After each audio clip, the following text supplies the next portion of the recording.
¿Qué onda, mis amigos de YouTube? Vamos a ver este video de la mega operación policial contra el Comando Vermelho en Río de Janeiro. Hubo 132 bajas al parecer. Si te gustó el video, dale like y sígueme para más.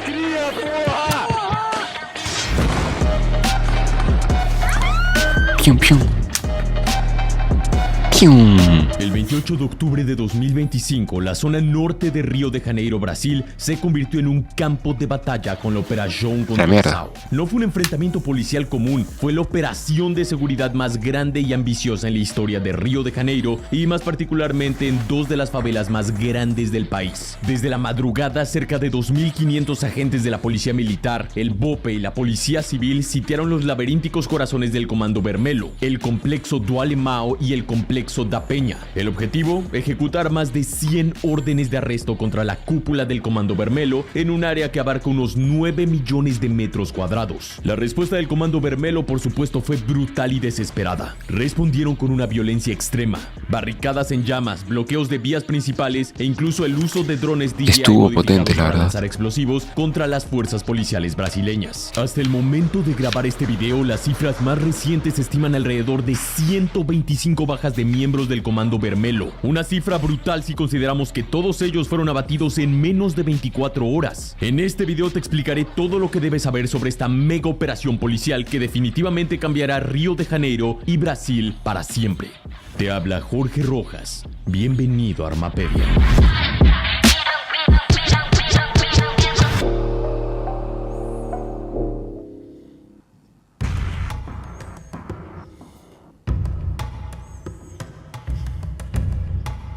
Verás, el 28 de octubre de 2025 es lamentable las bajas colaterales que hubo de gente que no tenía nada que ver, pero la verdad es que hay que hacer limpieza en general. Ya que se desplegó una mega operación de seguridad bautizada como Operación Si hay penas duras, Operación Condensao, la delincuencia baja. La operación de seguridad más grande en la historia de Río de Janeiro y también la operación policial más letal en la historia de América Latina. Desde las primeras horas del día, aproximadamente unos 2.500 elementos combinados entre policías civiles y militares y unidades especiales como el BOPE, equipadas con mandatos de detención que llevaban meses preparándose, irrumpieron en dos de las mayores favelas de la zona norte, el complejo do Alemão y el complejo da Peña. El objetivo era desarticular la expansión del llamado Comando Vermelho, frenar su dominio territorial en estas favelas y capturar o abatir, si se resistían, a sus líderes operativos y financieros. Apenas avanzaban las operaciones cuando las calles se tornaron en un escenario de guerra urbana. Los sicarios del Comando Vermelho, acorralados en sus guaridas, respondieron con ferocidad. Barricadas en llamas se alzaron, rutas de escape se cerraron, disparaban hacia todos los lugares de donde se aproximaban los elementos de la policía civil y militar. Amigo, debe ser un quilombo brutal entrar en la favela sin un laberinto, le da tiempo de huir. Fuerzas policiales brasileñas. Este video que estás viendo ahora mismo en pantalla es una prueba de ello.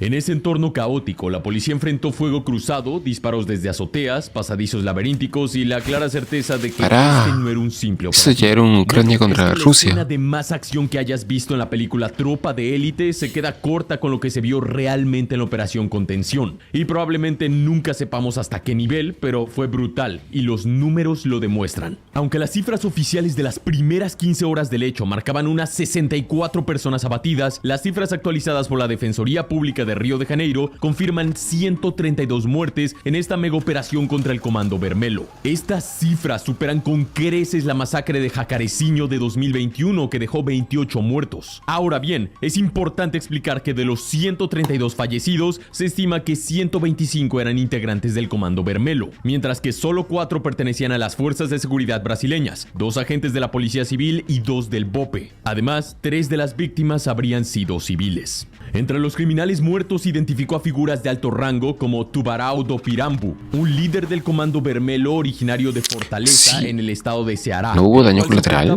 Tan perfecta fue la operación. No creo. Capturó a Rodrigo Coelho, alias RD, jefe del Comando Vermelho en Tucuruí, en el estado siempre de hay daño colateral. Formaban parte de la Che, yo tengo ese celular, refugio en los el S20. Alemão y da Peña. La operación Condensao sin duda fue devastadora para el Comando Vermelho, pero como dije, también dejó heridas en las fuerzas del orden. El BOPE, que encabezó algunos de los enfrentamientos más intensos, perdió a 2 de sus hombres, el sargento Eber Carvalho da Fonseca y el sargento Clayton Serafín Goncalves. Este último cayó en combate tras recibir un disparo en el abdomen durante los tiroteos en la zona de mata del complejo do Alemão. A pesar de los esfuerzos de sus compañeros por evacuarlo, lamentablemente no logró sobrevivir. Supuestamente, según Wikipedia, el BOPE solo tiene 400 integrantes. Entre ellos, operadores financieros y de combate clave del Comando Vermelho. Las fuerzas policiales brasileñas también incautaron más de 110 fusiles de asalto, 38 granadas y 30 vehículos y motocicletas robadas, evidenciando la escala industrial del arsenal que este grupo criminal había acumulado ahí. Y mientras los disparos resonaban en las favelas, la población civil quedó atrapada entre muros, humo y miedo. Escuelas cerradas, transporte público suspendido en las zonas aledañas, calles bloqueadas. Hubo al menos 3 casos reportados de civiles que resultaron heridos por balas perdidas. Ahora, quizás no estés muy al tanto de la situación criminal en Brasil, específicamente en Río de Janeiro y más concretamente en el complexo do Alemão y el complexo da Peña. Así que déjame explicarte. Verás, el Comando Vermelho o Comando Rojo en español es el grupo criminal más antiguo y violento de Brasil. Su historia comienza dentro de una prisión de Río en la década de 1970, cuando delincuentes comunes compartían celda con militantes políticos encarcelados por la dictadura militar brasileña. En ese ambiente hostil nació una alianza de supervivencia, un grupo de presos que se juraron protección mutua frente a los abusos del sistema. Lo llamaron en ese momento Falange Vermelha, la Falange Roja, y sin saberlo estaban fundando el embrión de lo que décadas después se convertiría en una de las organizaciones criminales más poderosas del hemisferio y que muchos categorizan como narcoterroristas. Durante los años 80 el Comando Vermelho evolucionó. De los robos a bancos y asaltos callejeros pasó al tráfico de cocaína, estableciendo conexiones directas con los cárteles colombianos. Con el tiempo su poder ya no Para que lleguen a ese nivel tienen que haber políticos metidos. En las favelas más pobres de Río de Janeiro, el Comando Vermelho comenzó a suplantar al Estado, imponiendo reglas, repartiendo supuesta justicia y brindando protección a cambio de lealtad. Pero hoy, el Comando Vermelho es una amenaza nacional y transnacional. Mantiene su corazón en las favelas de Río de Janeiro, pero su influencia se extiende a todo Brasil. Controla prisiones, domina rutas de tráfico en la Amazonia y ha convertido estados como Amazonas y Mato Grosso en bastiones secundarios. Desde Bolivia obtiene gran parte de la cocaína que distribuye, aprovechando las rutas selváticas y fronterizas. Y también es importante mencionar que lleva una guerra contra otro gran grupo criminal en Brasil, el Tercer Comando Puro o TCP, su rival histórico por el control del narcotráfico en Río. Avanzando en el tiempo, desde 2020 el Comando Vermelho ha resistido una ofensiva incesante, operaciones estatales y policiales masivas, incursiones del BOPE y auténticas masacres en los barrios que controla. Pero aún así, lejos de debilitarse, se adaptó, integró tecnología como drones, reorganizó su jerarquía y expandió su red logística. En el año 2023, el Instituto Fogo Cruzado y el Grupo de Estudios sobre Nuevas Formas de Ilegalidad de la Universidad Federal Fluminense dijeron que el Comando Vermelho logró convertirse en la fuerza con mayor control territorial en Río de Janeiro, dominando más de la mitad de la ciudad.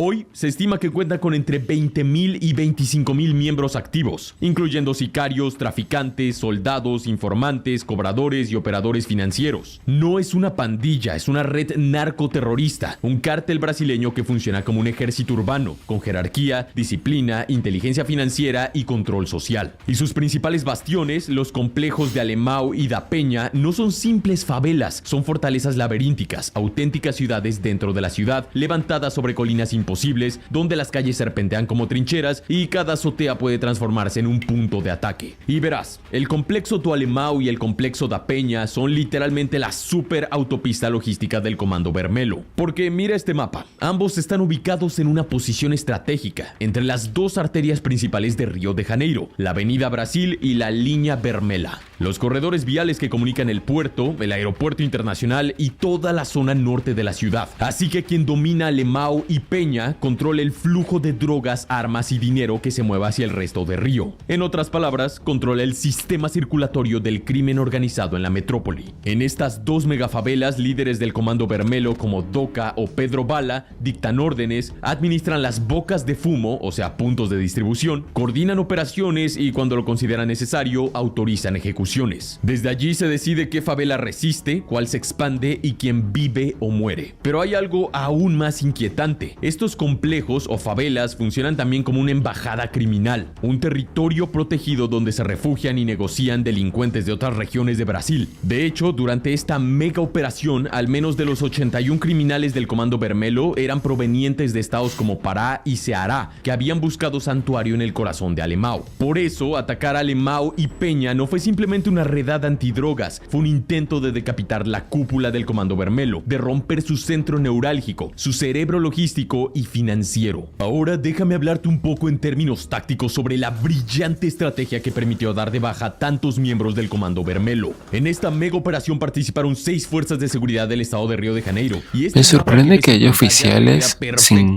ocultar su cara.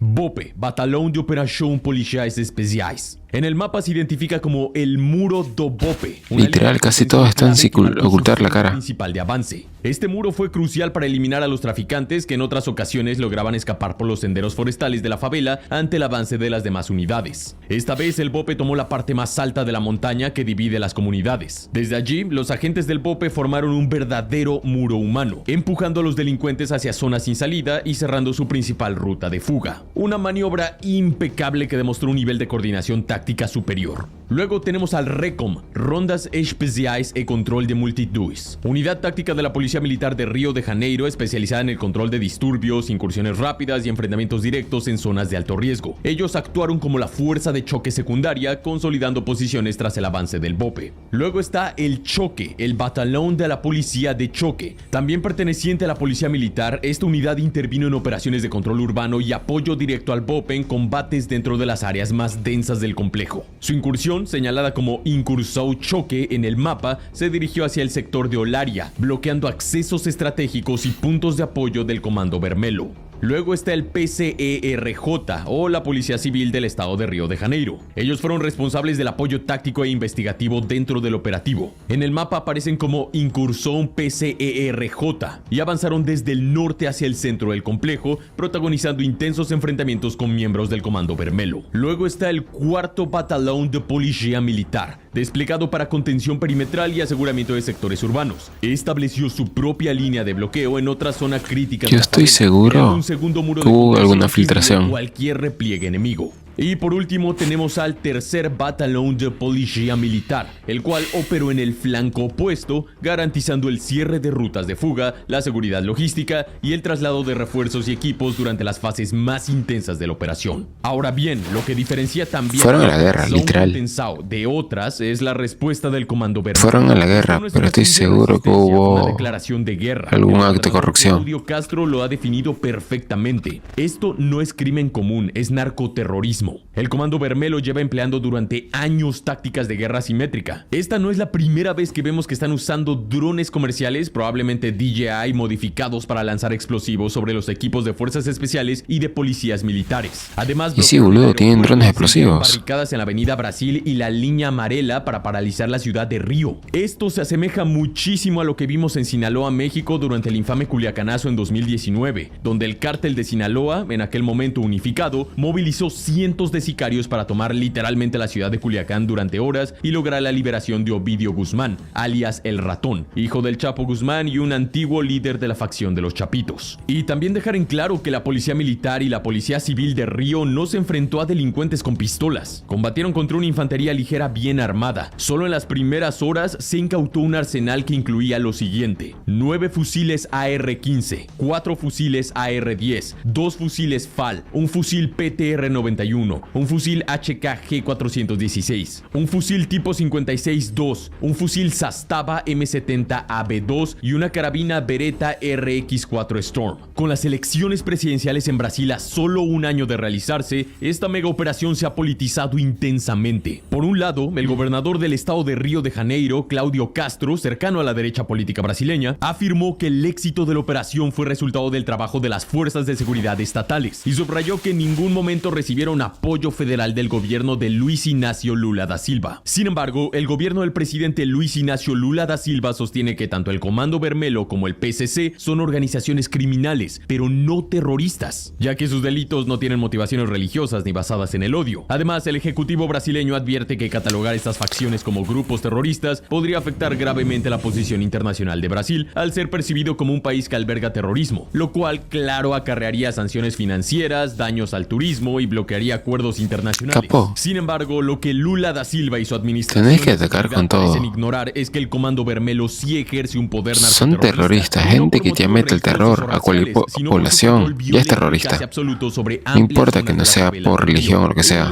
Lo sé. Es una línea política extremadamente delgada. Una ambigüedad que también enfrentan países como México, Venezuela y Colombia, donde la frontera Exacto. entre crimen organizado y narcoterrorismo es cada vez más difusa. Y bien, si sumamos los números oficiales y actualizados de abatidos y arrestados, la policía militar y civil de Venezuela es un Río narcoestado. neutralizó a 206 integrantes del Comando Vermelho en menos de 24 horas. Entre ellos varios de sus jefes y operadores clave. El resultado, un infierno urbano. Una batalla que dejó tras de sí imágenes de guerra en pleno territorio brasileño. Blindados ardiendo, tiroteos interminables, helicópteros sobrevolando favelas y un olor a pólvora en el aire. Y aunque la operación Contensao fue un golpe demoledor para el Comando Vermelho, la batalla por estas dos megafavelas está lejos de terminar. Esto fue solo el comienzo, un sombrío recordatorio de que en Brasil la guerra por el control territorial ya no es una metáfora, es una guerra total.